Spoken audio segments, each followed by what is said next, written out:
Welcome to Trust on the Plate podcast series from Aquabeats. Today we are asking a question that should make everyone in the seafood ecosystem uncomfortable.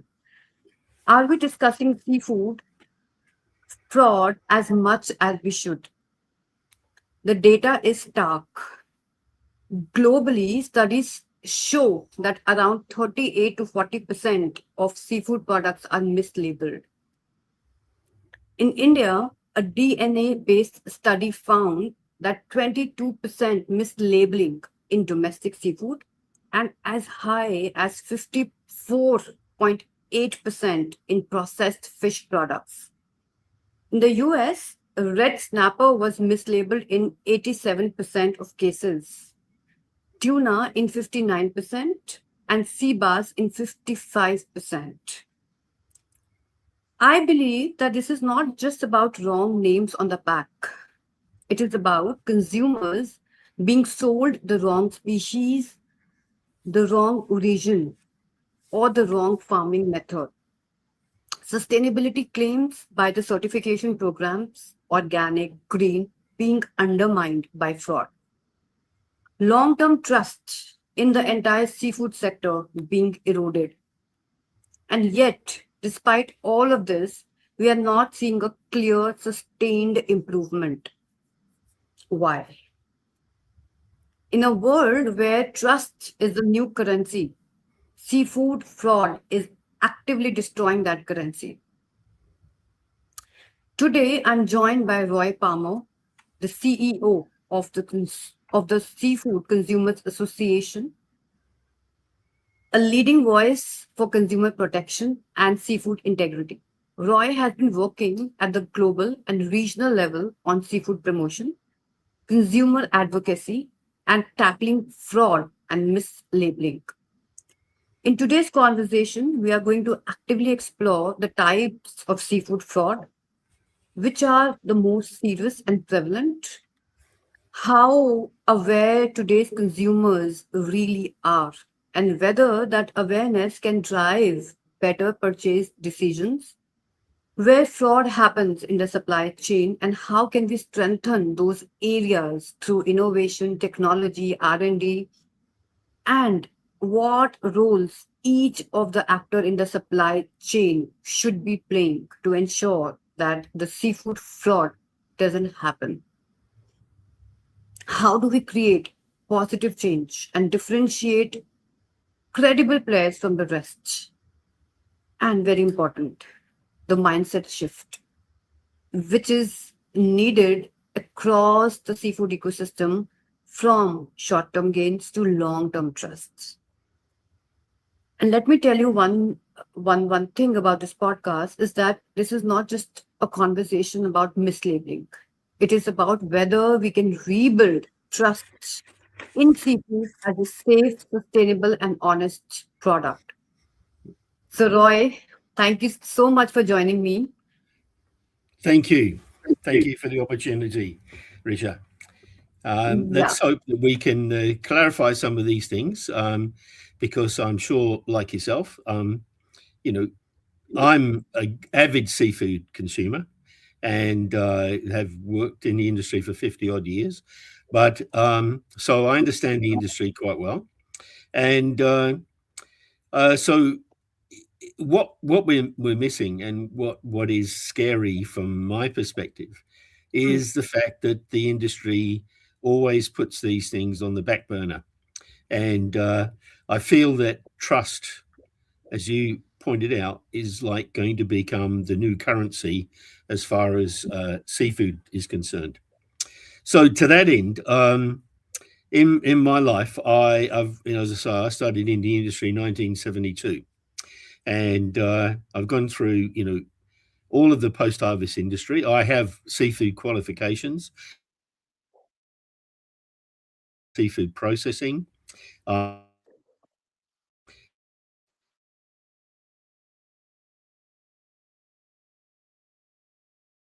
Doing the MBA, um, I obviously did a lot of work on different aspects of the seafood area.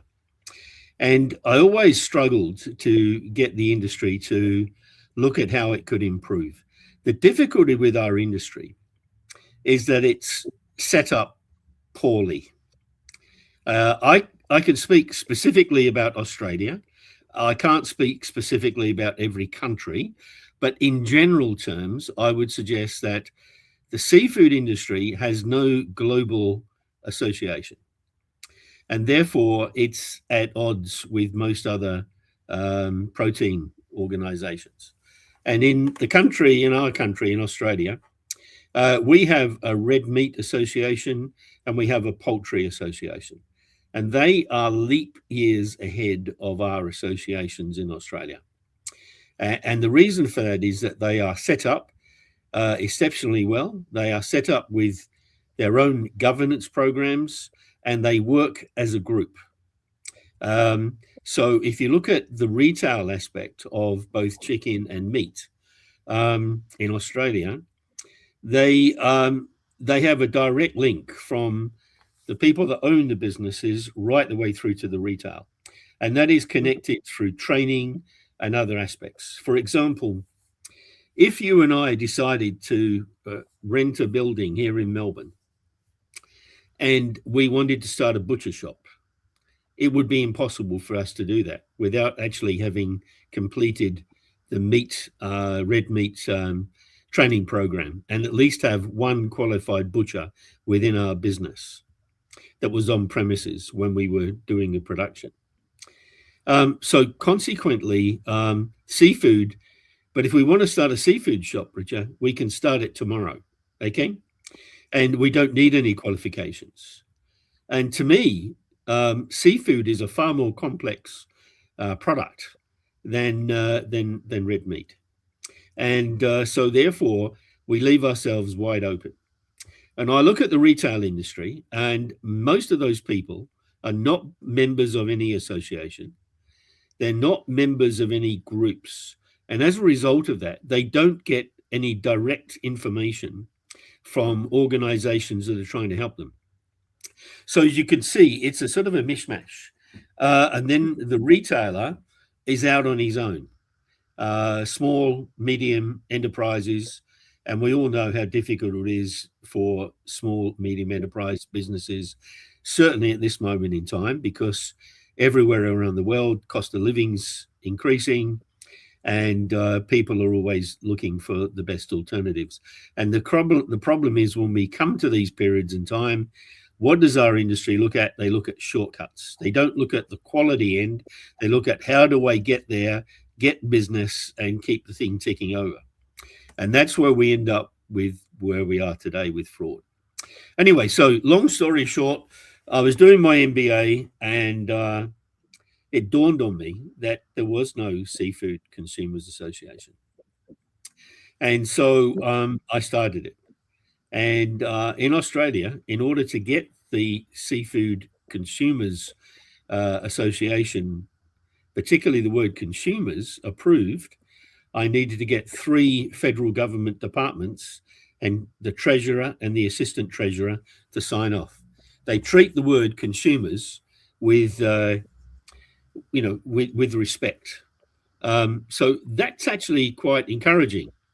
And then I look around at all my industry groups and the things I used to belong to myself, and everyone talks about consumers, but nobody ever engages. And then I look around Australia at all the fishing industry, the government bodies, and all the different associations that are involved.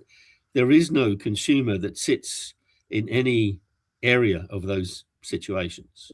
And I find that to be quite outrageous, because at the end of the day, with wild capture harvest, that is in areas that is owned by the community.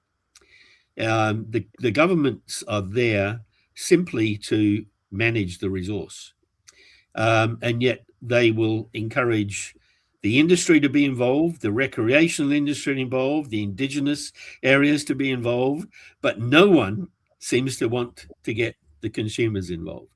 And that is a grave, grave error, bearing in mind the consumers have the most interest in that particular spot. And we therefore can do a lot more good, because at the end of the day, we're not trying to get rid of the industry. We're trying to make the industry better, to create better products and affordable products for ourselves. So that's how it all sort of started. And my last project was to do with a pet issue that I have in Australia, which is the Australian fish name standard. In Australia, we have one name, one fish in a standard, which takes away the confusion for people. I remember when I started in the industry, I would go down to the fish market and someone would give me an order. I would send them the product and they go, "Oh, no, that's not the stuff I wanted." And the product would come back and I'd send the right product down. But there was a total confusion about fish names. And when I got more involved in it, I found that one fish swims down the Murray River and it has 4 names as it crosses each state border. Each state had its own name for the fish.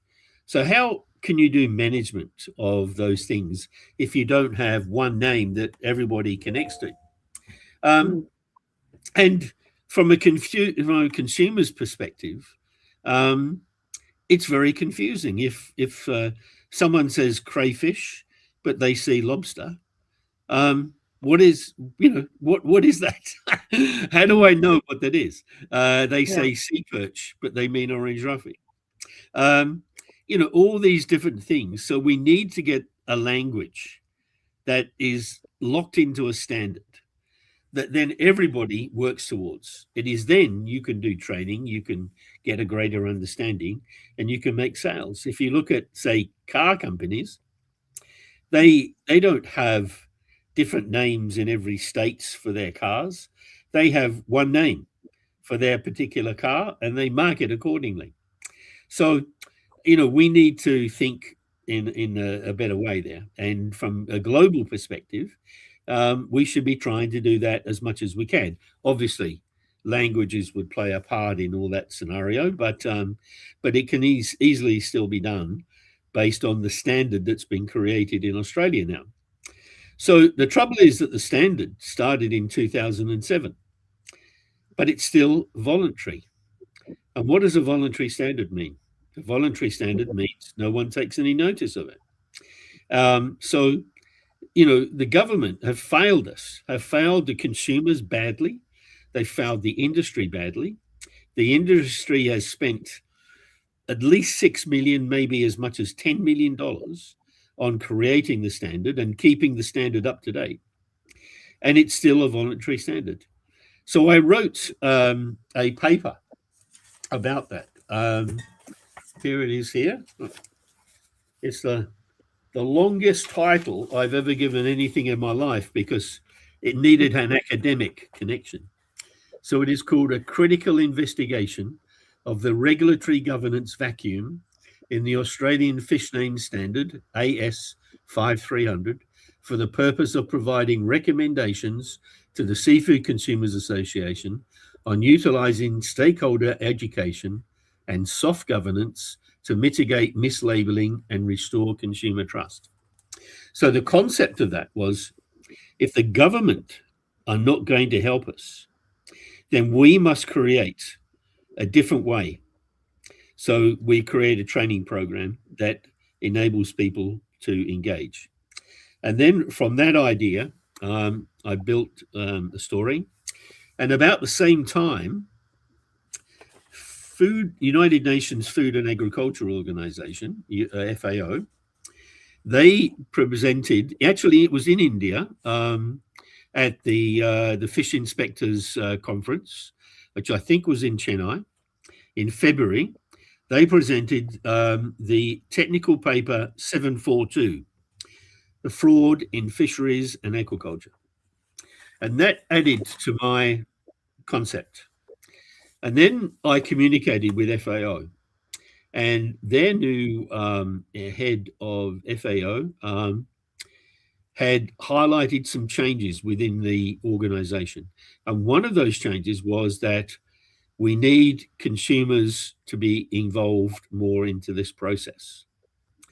And so taking that up, I made contact with FAO. I had worked with FAO previously.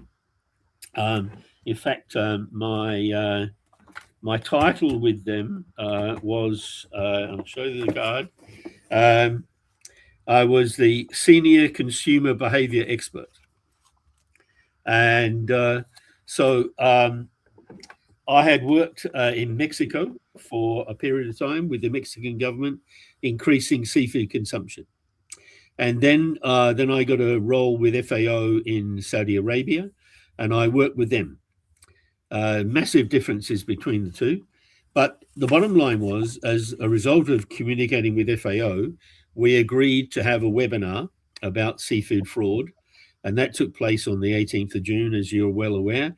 And hopefully your listeners are well aware of this. And you can now go to the FAO website, their YouTube page, and you can download and see that connection. It was very interesting, excuse me. And so from there, I've now written a book, which is called The Sea of Deception.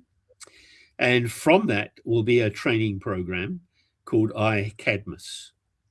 And we'll talk about that a little bit later, and why the name has cropped up, because it's strange, but it has a good meaning to it. So what I've noticed is, as now a consumer myself, when I go shopping, and my wife hates going shopping with me because I'm always into the seafood area of the compartments, but she always gets when I start having conversations with the people behind the counter, and I find that they know very little, and it's a tragedy, because they will tell me lies, and I hate that. If you don't know, please say, I don't know, I will find out. Don't lie to me as a consumer, because that is one of the grave errors that we tend to make. And unfortunately, we're not training our people behind the counters. It fails. I just can't understand this industry that would say, we're producing this brilliant product. But what is the point of producing brilliant product when it ends up in a consumer platform where the people can't talk to it properly? They can't tell you anything about it. What is that concept? How do we expect these products to sell if we don't build in the training component at the retail end? And that is one of the big failures of our industry, in my opinion. But then another failure is the fact that when you start looking into fraud in a big way, we find that the governance area is old-fashioned. It's old-fashioned in the fact that we just look in silos. We just look as one thing after another. Now, one of the advantages that India has is that it has, a belief that the blue economy is the way forward, which is fantastic. We don't have that in Australia. We don't have that forward thinking here at the moment. And when you can try and complete, can build that blue economy department, then hopefully you get this one department which looks across all the different aspects of that industry.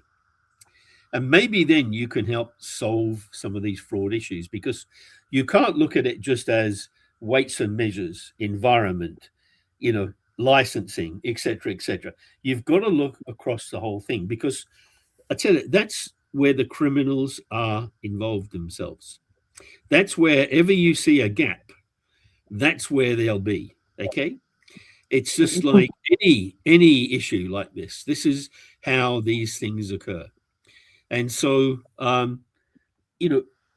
we've allowed ignorance to become a part of our industry, and we need to change that. We need to change ignorance for education, and then start building from that particular thing. And then the government need to think across sectors rather than down sectors, and then we'll have the chance of starting to sort some of these problems out. Has anything changed over the last 5 to 10 years? Yes, it's getting worse. It's getting worse because more and more unqualified people are coming into the industry. And it hurts me to think that in Australia, we have a phenomenal vocational education and training package. I was at one of the people involved. I'm say I'm the main person, but I was certainly involved in that process, and I was effectively the post-harvest expert. And we created a phenomenal training package. Was it taken up by the industry? No, it wasn't. It was only basically taken up mainly by the aquaculture industry, but never by the post-harvest industry or the fishing industry, and nor by the importers associations, etc. So I feel that we need to get back to basics. We need to think, if this is a wonderful job that we're offering people, it needs to have training. It needs to have people understanding that you can go from a certificate one to a diploma, you can get education, you can improve, you can become an expert in these particular areas. And that's what we need to do. And the more that we go down this path of allowing anyone to come into the industry, the more problems we're going to have. I want to know one thing, Roy, from you, that what are the most alarming trends in seafood that you have seen over Mm. the last 10, 20 years, and how with the help of awareness through your association has those incidents reduced over the years? Yeah. So, I mean, we don't have any, we've only been going a year as the association, so we have no data to actually, have, it's our own data. But of course, there's a lot of data out there. There's a lot of different groups have done information, as you highlighted at the beginning of the show. And all around the world, people are doing that. And I was amazed when I was doing my study how many academic papers there are on a lot of these issues. But to me, what is the worst one? It's about weights and measures.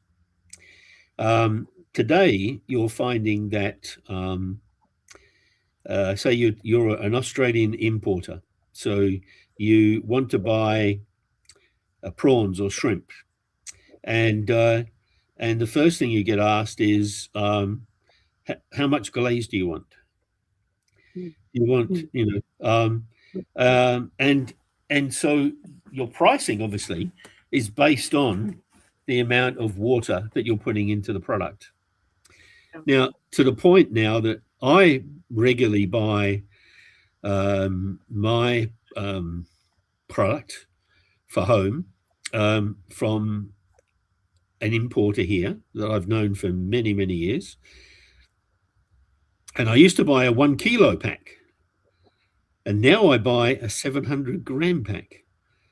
And why is that? That's because this particular organization are good company. They're trying to do the right thing, but they can't compete on the sale of a bag because people are selling it as 1 kilo, but there's actually only 700 grams in it. So they've changed their bags to 700 gram. Now, really, I mean, what is this, a race to the bottom? What are we trying to achieve? I mean, if anyone, whatever you're buying, if you buy a kilo or you buy 200 grams, you want to have 200 grams or a kilo.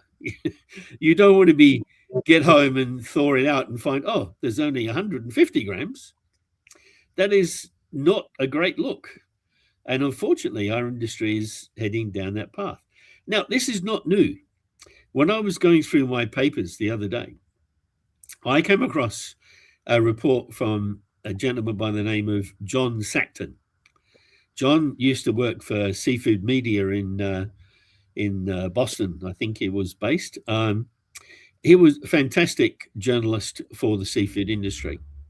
And back in those days, that's like 15 years ago, he was talking about the worst activity in our industry was short waiting. And so this is not new. This has just been going on and on. And I remember when I was an importer, when I was dealing with a Dutch company in IJmuiden in Holland. He said to me that some of the other European countries are requesting 50% glaze on place fillets. You've got to ask yourself, do we want, as I think I've mentioned in my book, that one of my early understandings was that when I first started, I used to be exporting scallops for a company, and back in those days, this is like, it sort of really dates you because it talks about aerograms. These are when, we used to have aerograms with orders. Okay. This is like a letter in the mail coming with an order. Okay.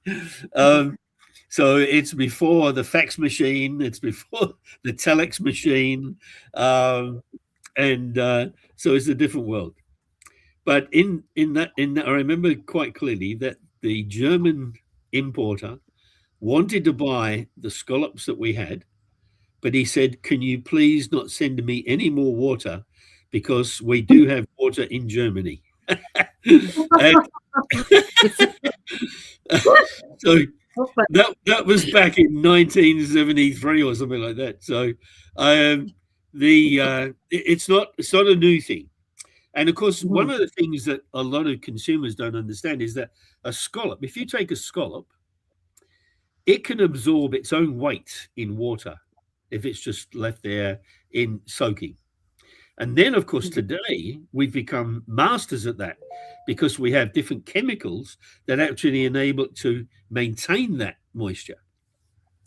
Then the problem is whoever thaws that product out, be it in a restaurant, a fish and chip shop, or a home, you thaw that out and all that water comes out of the product.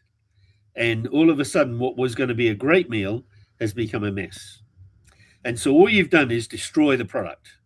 And it's also a dangerous thing because I know from in my days of running fish and chip shops, if you got watered scallops and you wouldn't realize that at the time, but you'd put them in breadcrumbs or batter and you put them in the deep fryer, they would blow up because of the fact of the water would escape and then hit the hot fat.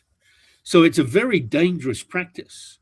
And, I now only buy 100% guaranteed weight when I buy scallops. And I question the people behind the counter. Unless if these got any water in them, they're coming back. I'm not buying them. And unfortunately, the consumer really needs to understand the issue and then put the onus back on there. And then we force that standard, if you like, down the train to the producers. We don't want inferior product. We want the best product. We're happy to pay a price for the product, so don't cheat us, And that's the issue. So I would say that is one of the worst scenarios. And one of the problems in Australia, and I want to get this out there quite clearly, because in America and Europe, they have got laws about that. So if let's say you're an Indian exporter and you're exporting the product to America, and you put too much glaze in there, right? You put too much water in the pack. The Americans could reject it. And they will test it, reject it, and it will be on the way back to you. And that is a terrible thing to happen. In Australia, the Australian government treats it like an arrangement between the importer and the exporter. They treat it as a quality issue. But the difficulty there is that it's not the importer that's going to thaw the product.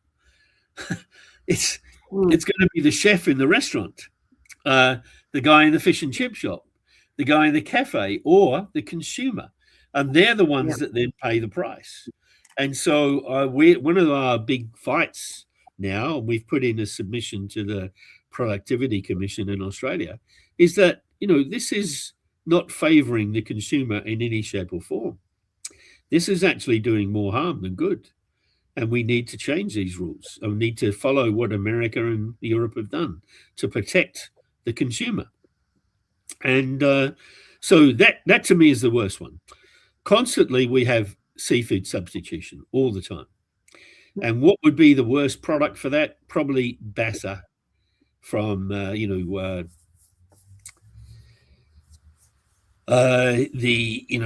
it's constantly being called the wrong name. It's constantly fits the bill. And it's a great product in so many ways because it's a white, skinless, boneless fish at a very reasonable price. And therefore, a lot of people like it. But we constantly let that product down because we constantly sell it under different names. Quite often in Spain, it's sold as flounder. Here in Australia, it's sold as dory or perch or whatever. And it's a tragedy when that happens because people think they're buying a product, but they're not. And we have another issue here in Australia where we have a product that was called a South American flathead. Flathead is a very important local species here in Australia. And say Lakes Entrance flathead is a well-known established regional area for that particular product. But now we have South American flathead. And the problem is once you take it out of the bag, people don't call it South American flathead anymore. They just call it flathead. And therefore, that creates a problem. So I put in a request for the fish name change, and hopefully later this month we should have that finalized. But it's a very difficult area when you're dealing with untrained people. Untrained people don't appreciate all the work that's gone into on the fish name standard. They don't appreciate all these different things that in many cases the industry's done. We now have the country of origin labelling, which is started here on the 1st of July. Here's the problems I see with the country of origin labelling. Number one, in Australia, it's only to do with Australia, imported or mixed. So on your menu, you must show A, I, or M. Now, I think we need to know more than that. We need to know, is that imported? Is it imported from India? Is it imported from Vietnam? And I think that a lot of countries would then support their supply, their supply chains in promoting, Indian products, Thailand product, Vietnam product, etc., etc. It gives everyone that opportunity.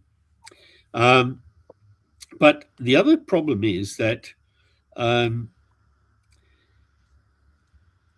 because a lot of these small, medium enterprise businesses are not connected to associations, a lot of them don't even know that the rules have changed, right?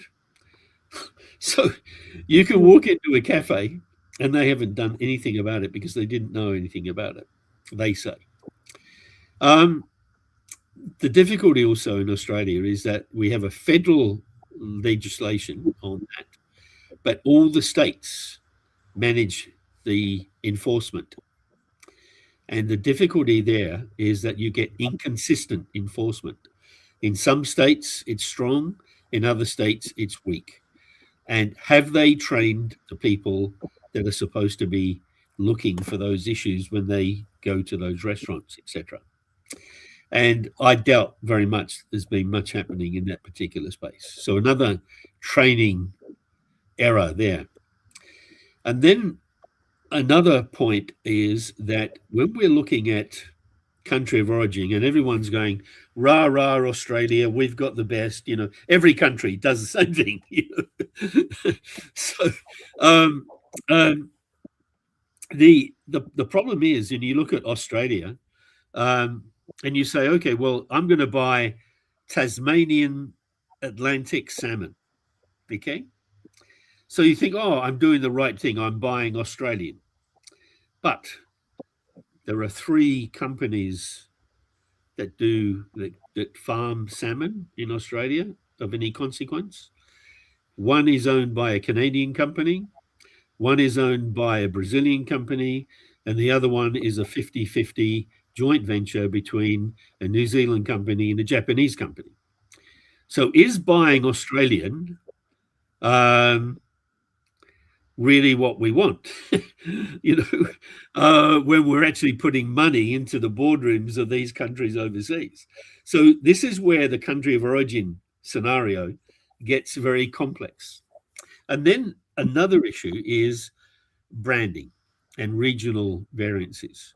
So we have an area in South Australia which is famous for its oysters, Coffin Bay. But it is often said there is more Coffin Bay oysters sold than there are harvested, because everyone likes the name Coffin Bay. So they say, oh, where are those oysters from? Oh, Coffin Bay. All right. But is that true? Who knows? Yeah. So we need a lot more transparency. We had a scenario, went to a restaurant a week or so ago with barramundi, and it said quite clearly, Humpty Doo barramundi. Humpty Doo is a barramundi farm in the northern part of Australia, and they produce a very fine barramundi. They've been going for quite a number of years. They're well known, and the quality is very good. But was this barramundi Humpty Doo, or was that just a name on the menu? These are things that we need to have transparency about, and we need to know for sure what it is that we're buying. And also, the other thing is with restaurants. I'm sure you have, like I have, been to restaurants, and the person serving you would know more about the wine, that you might be buying for $40, as against the piece of fish that you're buying for $40 to $50. And you say, can you tell me about this fish? And they go, oh no, I'll check with the chef. And then the chef comes and tells you, oh no, this is from so-and-so. And you say, well, no, they don't farm that product in that country. Oh, well, the trouble is we don't know about it. And we as I say the industry has failed to deliver on that process for the hospitality industry that would help drive these things. So I think the industry needs to really back up its training programs and make sure that we are well trained in understanding what it is we're doing and how we're doing it. So there's two of those issues. I mean, we've covered counterfeit with the scenario with the regional areas. We've spoken about dilution with the water. We've spoken when we haven't even spoken about illegal, unregulated, unreported, the transshipments that happen at sea, the laundering at sea, the labor issues at sea. There's a multitude of issues. Yeah, because I think the challenge from these discussions is clear, right? Like if I'm a producer or I'm an exporter, I should ask myself: is my product that I'm sending is as honest as my label says, right? Yes. And Yes. if I'm a buyer, Can I also say, Richa, that what you need to do, and this goes back when I was in Mexico on that arrangement I had there. One of the largest tilapia farms in the world Um, their product was sitting on, in this mound of product, right? So I said to the people, why are you putting the fish in like a pyramid, Oh, Hmm. because that looks nice. I said, yeah, but the problem is in the middle of that pyramid, all you're Hmm. doing is creating heat. you know, Hmm. so you need a flat surface, you need ice, etc., etc. But of course, the tilapia had, the ear brand on it, highlighting that particular company's brand. And so later I spoke to those people and I said, like you'd be better off providing an ice machine for those people in those markets so that they can get ice at any time. Secondly, you've got to train the people how to show your product, and you've got to educate them about these things. Like you can't have a brilliant product leaving your premises and then you just forget about it, right? You just go, I've sold it, that's it. That Yeah. reminds me of, like, the fisherman approach. In the old days, fishermen would bring the product to the wharf and that was it. They didn't want to know anything else about it. Off they go Hmm. again fishing. And now Hmm. we're approaching um, business generally like this. We're not taking what we've learned, what we want about our products, down to the consumer. There's that Hmm. the bridge between the producer and the consumer is missing. Hmm. So it's an individual thing, but it also needs to be um, you know an involvement of all of the people. This is not something you should just do on your own. This is something that Exactly. the industry should be doing.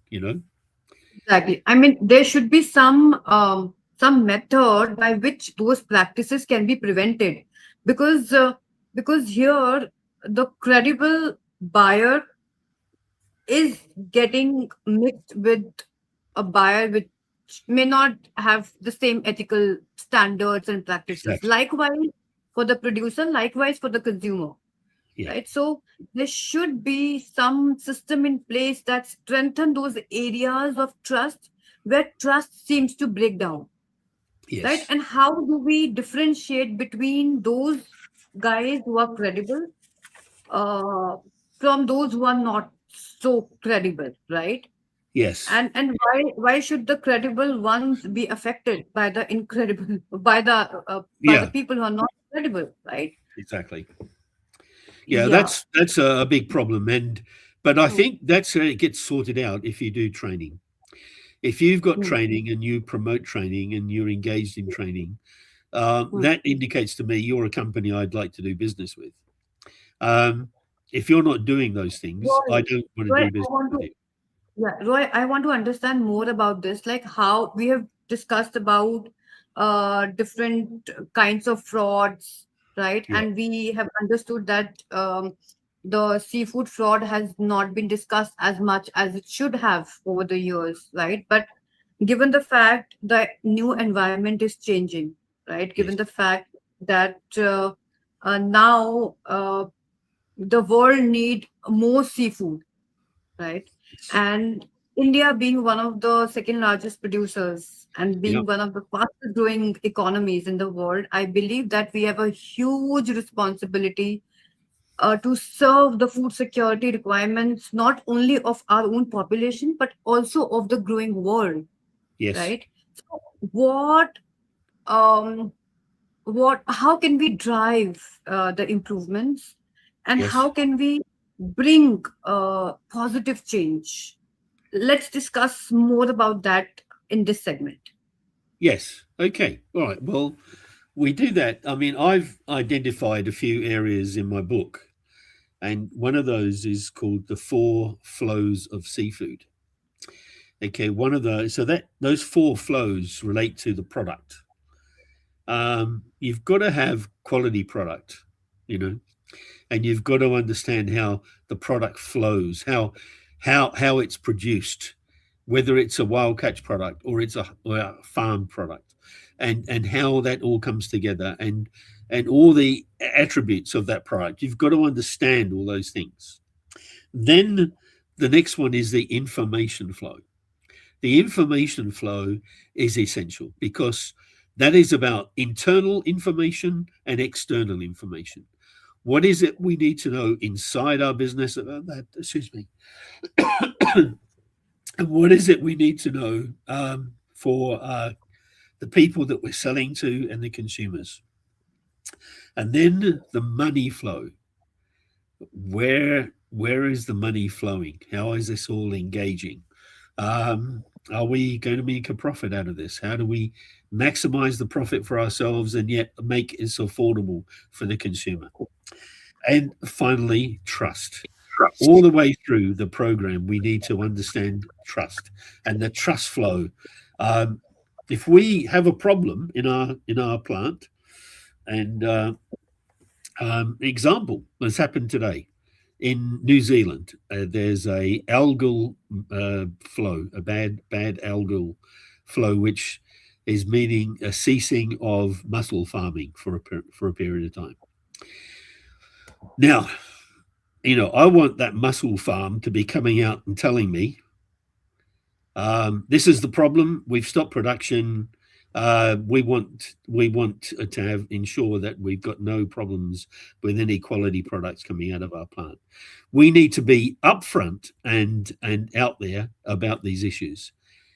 The failure of doing that is that someone else will do it for us, and then we've lost that opportunity to be taking the proactive stance that we need to do. And that seems to be a seafood gap in many respects. Our industry, and I've been there, we'd rather go off and hide in a cupboard than talk about an issue.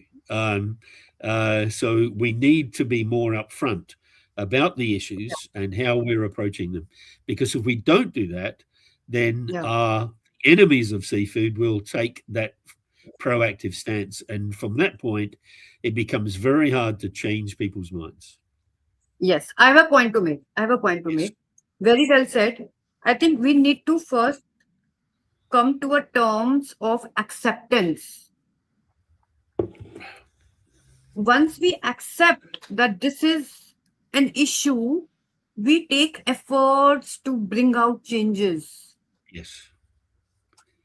Isn't it? First, we have Yeah. to come to a terms of acceptance that this is a challenge and it's Yes. okay. Let bygones be bygones. There's always a reckoning time, crisis expose weak systems, but Yep. it also gives us the opportunity and chance to rebuild it better, Absolutely. right? Right. So I think it's a reckoning also for all of us, but it will start only when we start accepting that this is a challenge. This is Yes. where it has gone wrong. Exactly. And what could we do to make it better? Yep. Simple, right? Yeah. It is simple. But it starts with me and you. Okay. And the bottom line is, if we just say, oh no, I'm not gonna say anything about that, um, that is where we start going wrong. So every one of us has, I think there's a Accountability. program. Yeah. What is that? There's a training program that came out of the Seattle market. I think it's just called Fish. All right. And it's about waking up in the morning with attitude.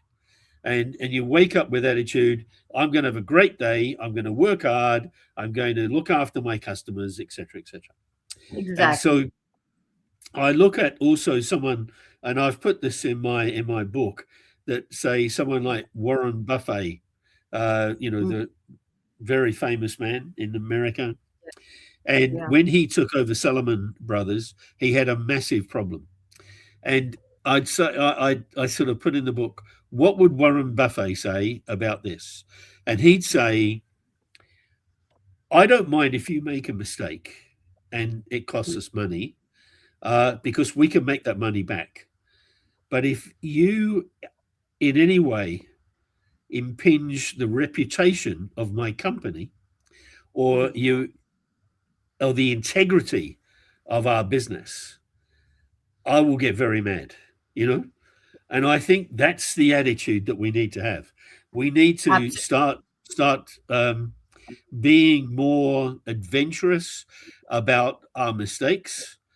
You Mm, don't get better unless you make mistakes. Let's face it. I mm, mean, mm, we all make them. No one's perfect, and we just need to learn from them, share them, and get together mm, and doing it. So, I'm hoping to about achieve this through the Consumers Association, but we will not be taking any backward steps.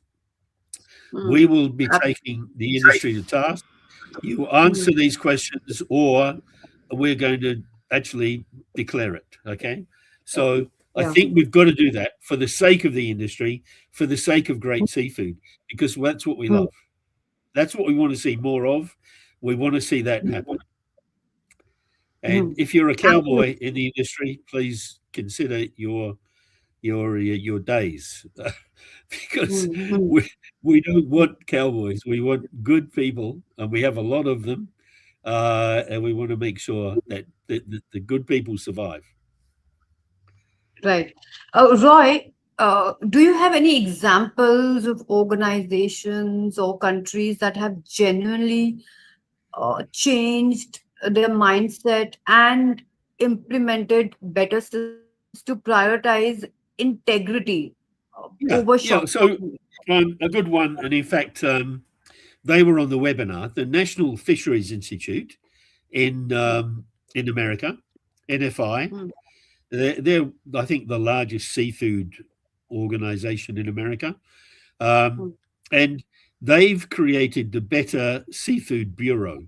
So their mm, members sign on to a program which mm, basically enables them to say, we will not do this and we will do that. Um, and I think that that's something for all organizations to do. But I do mm, believe that with it needs to be a training program, mm, because otherwise people just sign a piece of paper. mm, That's not good enough today. You need to understand why you're mm, signing that piece of paper. And that's what I'm trying to achieve with my iCadmus program, is that mm, this will eventually be as a micro credential at Bond University. Anyone will be able to join into it, and mm, um, and you can do that course mm, online. 24 hours a day, whenever you want to do it, and you will understand all of the areas of fraud. And when mm. you understand the areas of fraud, you can do something about it. You can check it. Yes. you know, Mm, trust and verify. Trust and verify.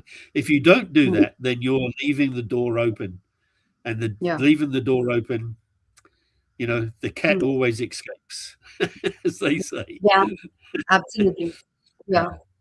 Right. And we've just spoken about, since seafood fraud doesn't happen in a vacuum, right?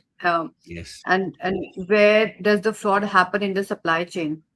And how important it is to own the outcomes by everyone who operate in the supply chain, right?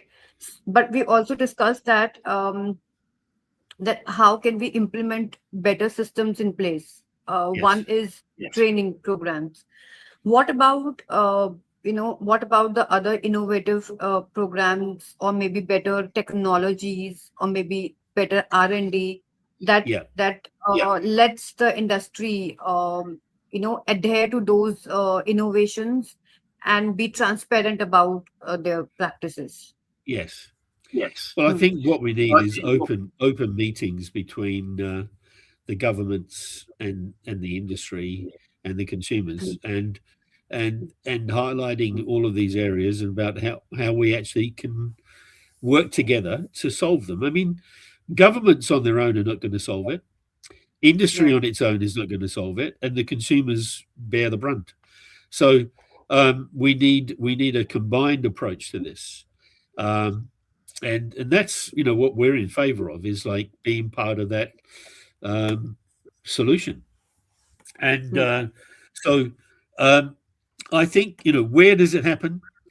Well, it can happen anywhere. It can happen anywhere in the chain, um, because it just depends on who the people are and what their aims aims are in life. There are good people, and unfortunately, then you've got ignorant people because they haven't trained, they haven't understood what it is they're involved in.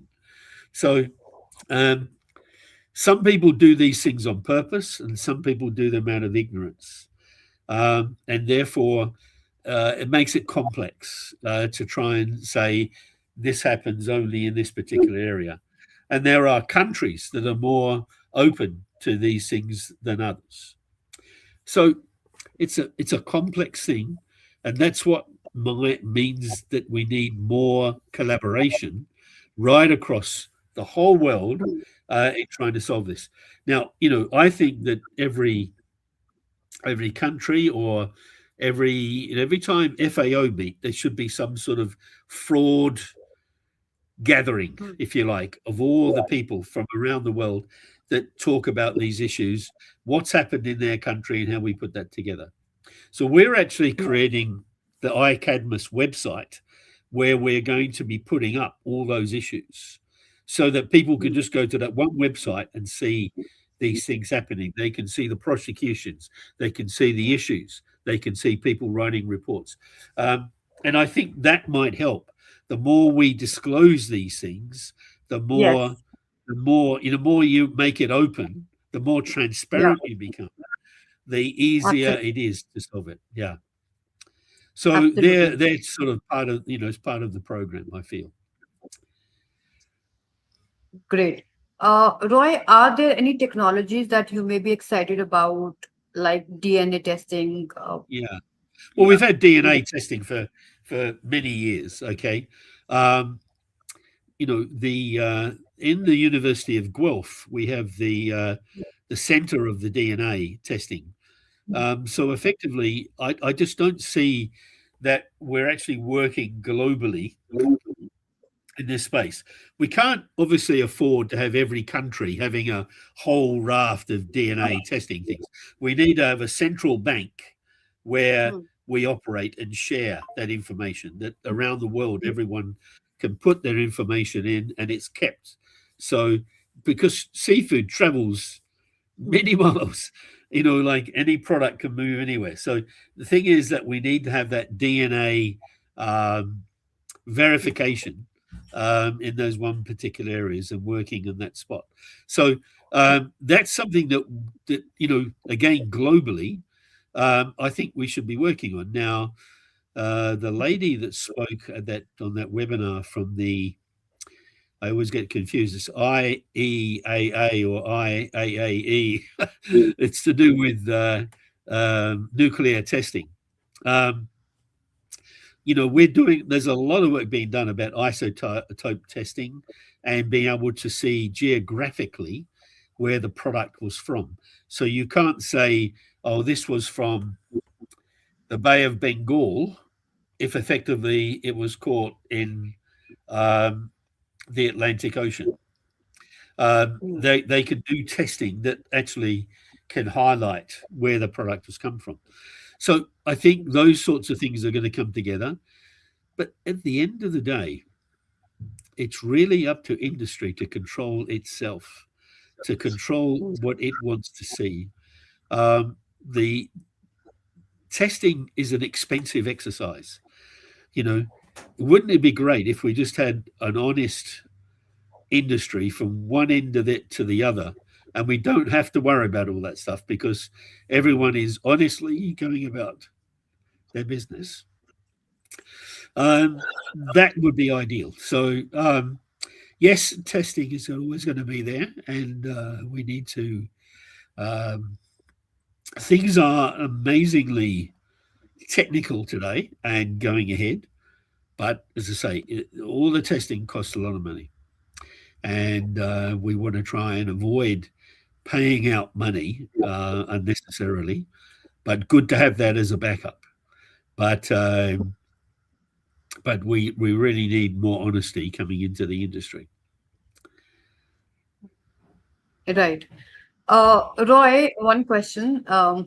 What role should certification programs play beyond just sustainability credentials? And is there any real world examples of certification failures or weaknesses that you can bring out in this discussion related to seafood fraud, of course? Yeah, well, certification. So the problem with certification today is there's too many certifications. The certification industry has been created, and that is creating an extra cost for consumers. So I think we need to look seriously about how certification started, what the aims of it are, and how we can um, work within the confines of making sure that the consumer gets what it's paying for. Um, I've always had a problem with some of the certification programs, and because I feel that, in particularly in Australia, um, we have what's known as the Environment Protection Biosecurity Act, and you can't export fish from Australia unless you have your area, your product, has been given a audit on sustainability by the government.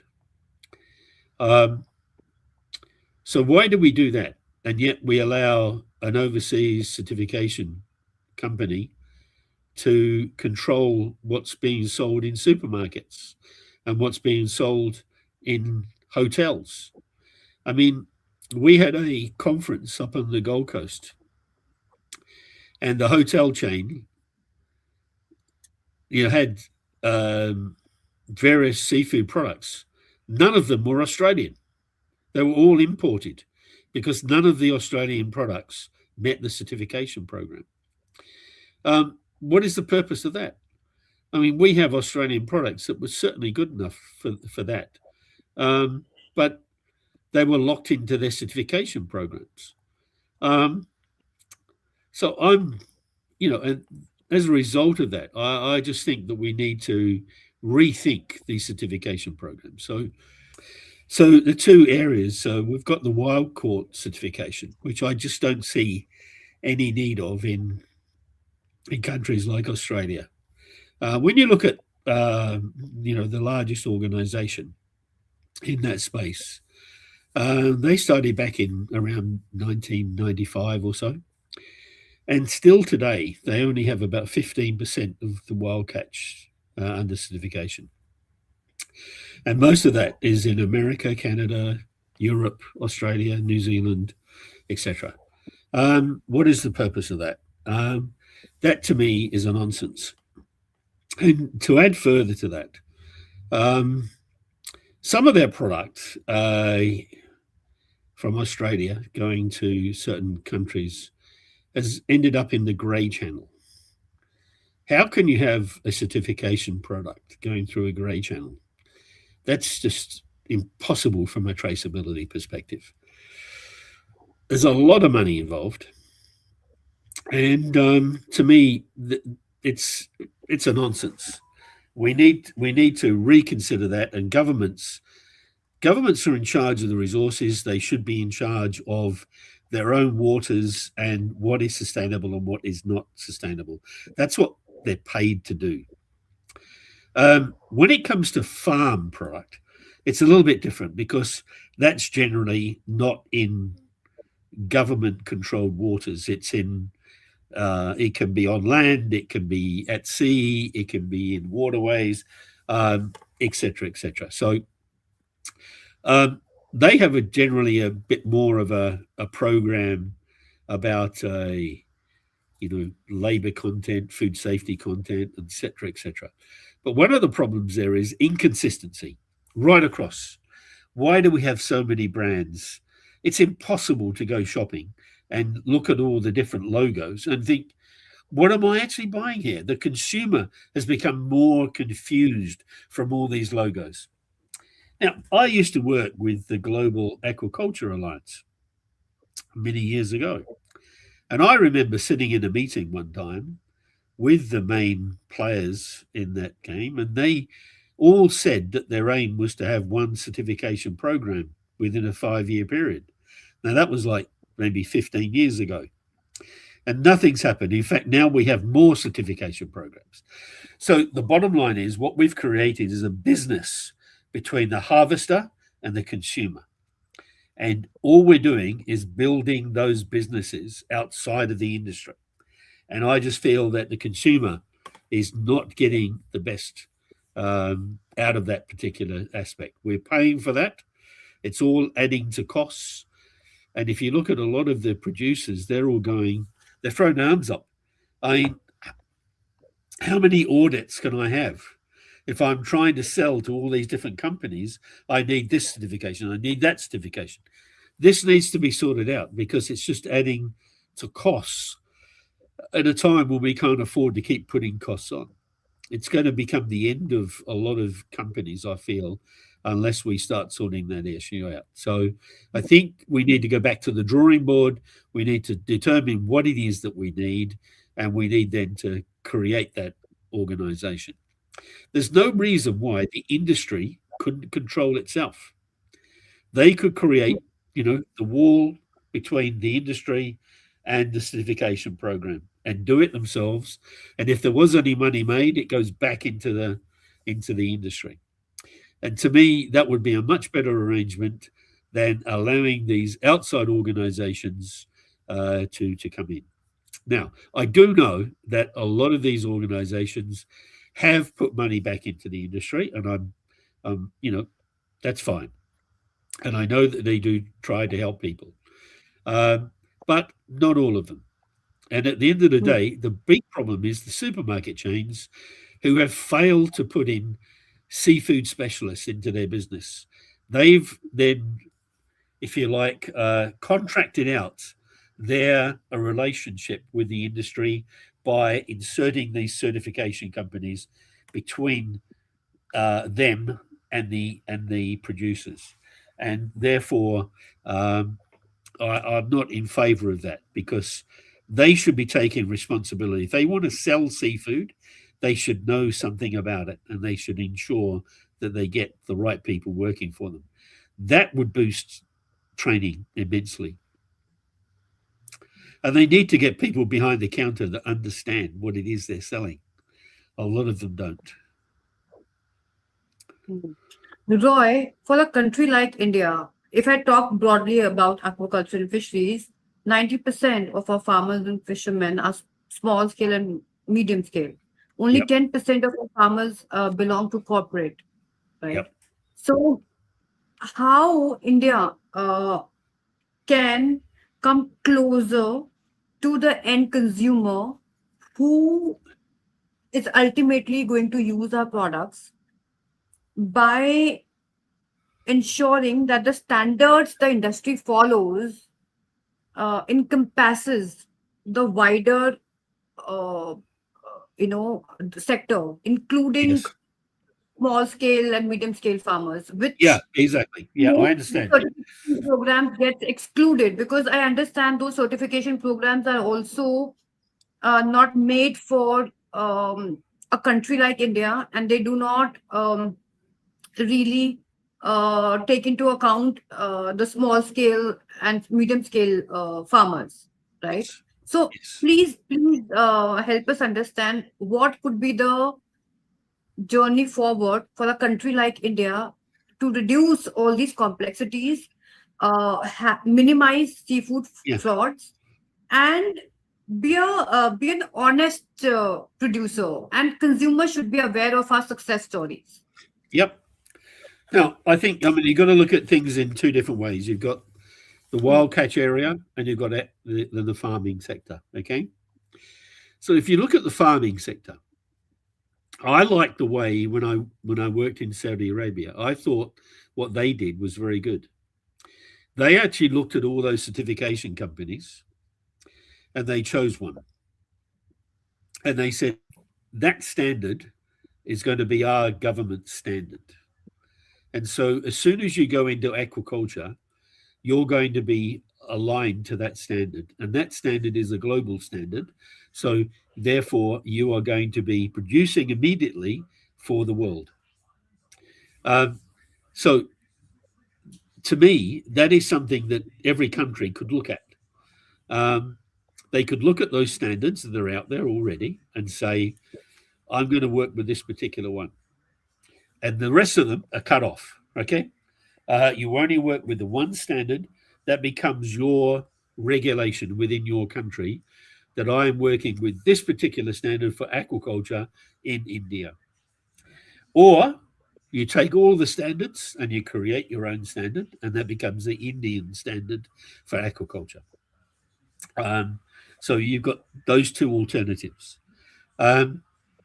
Then what you've got to do then is to look at then the wild catch. Well, again, I think it's up to the government to work with the industry to build a standard about what is acceptable and what is not acceptable, and build that into standards. And then once you've got standards, you can apply training. You can apply the training to those standards. And then, it might cost you money to actually get all these people trained. But at the end of the day, you're locking in your future to those things. If you don't do that at the very beginning, and you create that aura of, we are controlling our destiny, um, you're leaving yourself wide open. So I tend to think that that's what you need to do. But you don't need a million standards being able to operate. You need one standard. And then the government goes out when it's exporting its product, which obviously India is very good at doing. You've got the Marine Development Board there that do a lot of great work in their promotions. I mean, they basically communicate from a government to government perspective, then promote the fact that they have their own standard. They can promote the fact that they're trained people, and that you're buying product with integrity and trust. One of the things I've raised in my book is that there are 5 pillars of integrity. You build them into your standards. There are 7 foundations of consumer trust. You build them in to your standard. These are areas that we can all work together to build. Every country can do this. It's not impossible. It just needs political will and the industry being supportive. But and the failure of industry not to be supportive would be, well, carry on as you are, and that would be a disaster, because India has enormous opportunity. You've got a billion plus people, a young set of people, and the opportunity for them to engage and consume seafood is incredible. The opportunities that exist in India are, if I was like 50 years younger, I'd be out there trying to get set up in India. Okay, cool. So there's also this, this perception that uh, our own standards would not be accepted by the buyers, by the importers. No, I don't agree with that. I think the thing is, you sit at the table with them. You can't have these conversations in your own little room. You've got to have the conversations are going to be taking place with the people it's going to concern.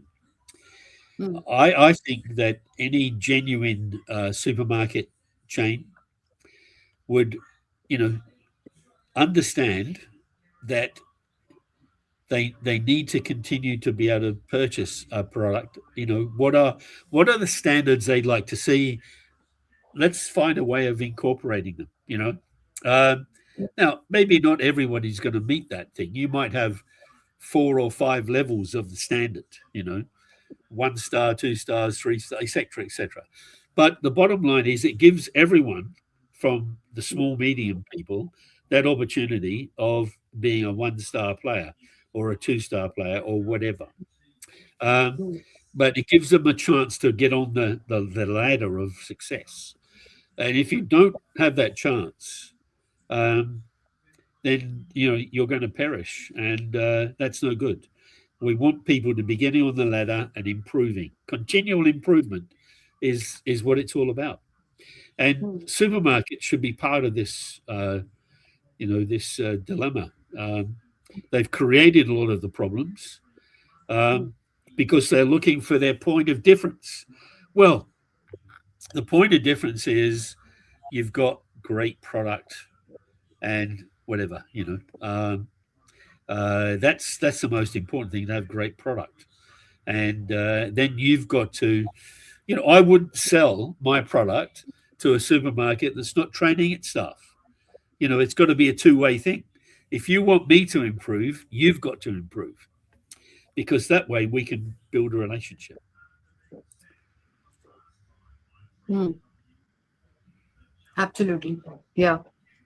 Great. So ultimately, it boils down to one thing that uh, in any industry, and I would say this is more prominent in seafood industry, is that people work with people,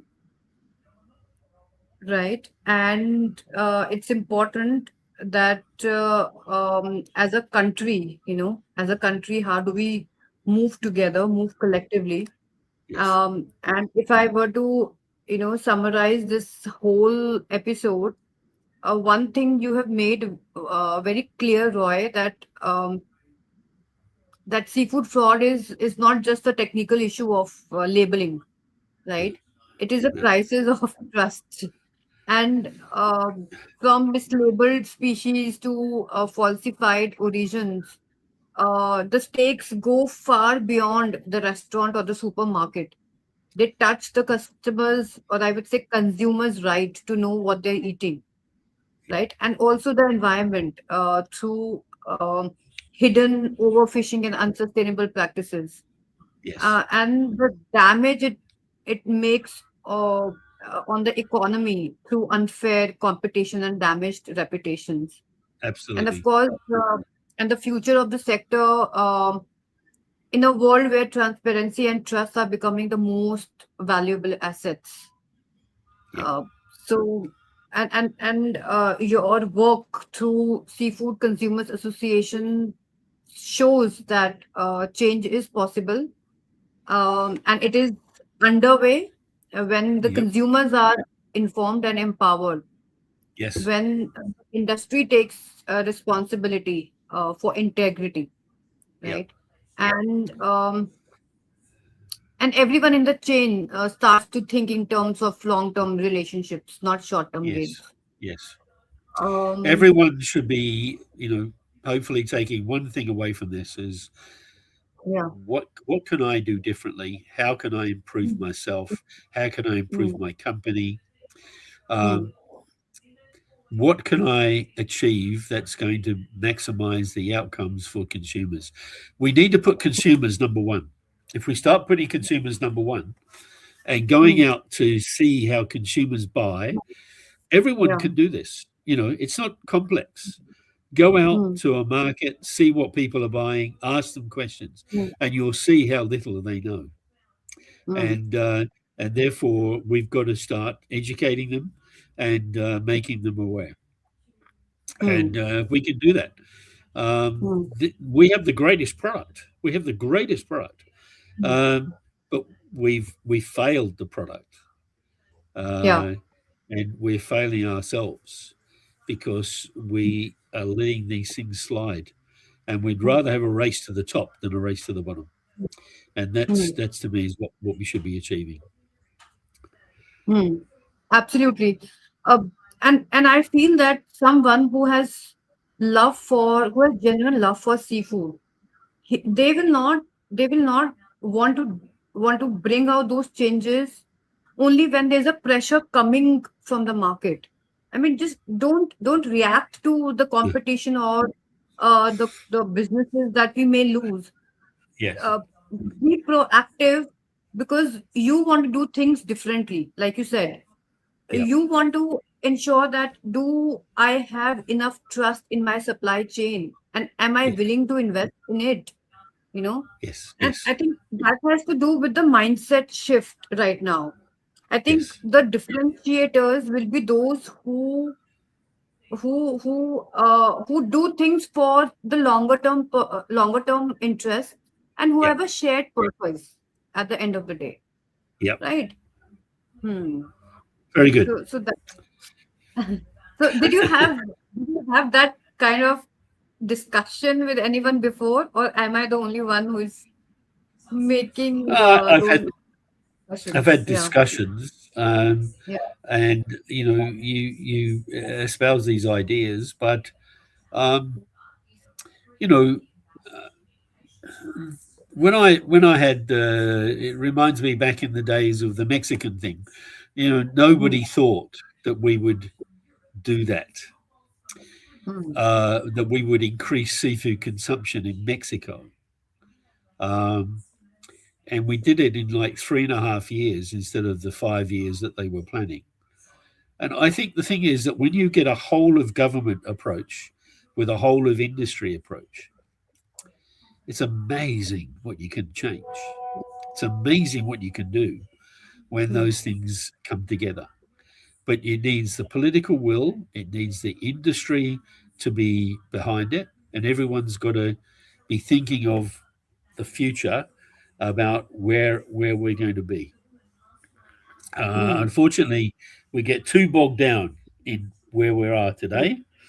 And it's a bit Hmm. like I was saying to you before that it's a lot easier for me to see because I'm no longer on the daily grind of business. Um, but I do believe that if you can sit aside, you will see where the industry is going wrong at the moment, Hmm. um, where governments are going wrong, and how we need to all come together and build a future. And I'm looking forward to the next few years, and hopefully Hmm. something can be done because the future Yeah. is bright if we actually put our Absolutely. minds to it. We've got the Yes. greatest product. We've learned how to farm the product. We're Hmm. constantly improving all those areas. It's incredible what has been achieved with aqua feeds, etc., etc. All Hmm. these different areas are coming together, but Hmm. somehow or other, it's being stuffed up in the chain. Hmm. So Right. we need to raise the issues, we need to sort Yeah. them out, and we need to move on and get going. And accepting the fact that these has been the challenges, because that's when the real change starts to happen. Yeah, absolutely. Very Cool, good. great. Roy, before we sign off, just one thing that I would like you to you know uh, give your feedback on the action plans, right? What concrete action plans that you would advise India to take to maximize the opportunity that we have in the next 10 years? Okay. Um, well, maybe we should do that in our next call when I'm doing the talking about my book, and we can create a special action plan for India from Yes, that concept based on this cool. discussion. I think we've spoken about a few of those issues, but it would be great then if we may have an even maybe a more of a discussion with a couple of other people to talk about that possibly, Richard. Um, I'll leave that to you. But yeah, I'm always available for a chat and Yeah, putting my ideas out there, and so that would be more than welcome, and I'd be happy to be involved. great, Roy. I look forward to getting access to your book. And Yep, I think we can have one more session around what action plans India need to take. And you've yes, already mentioned that your book will have a special edition for us. I absolutely. look forward We'll to do it. something for that. Yep, for sure.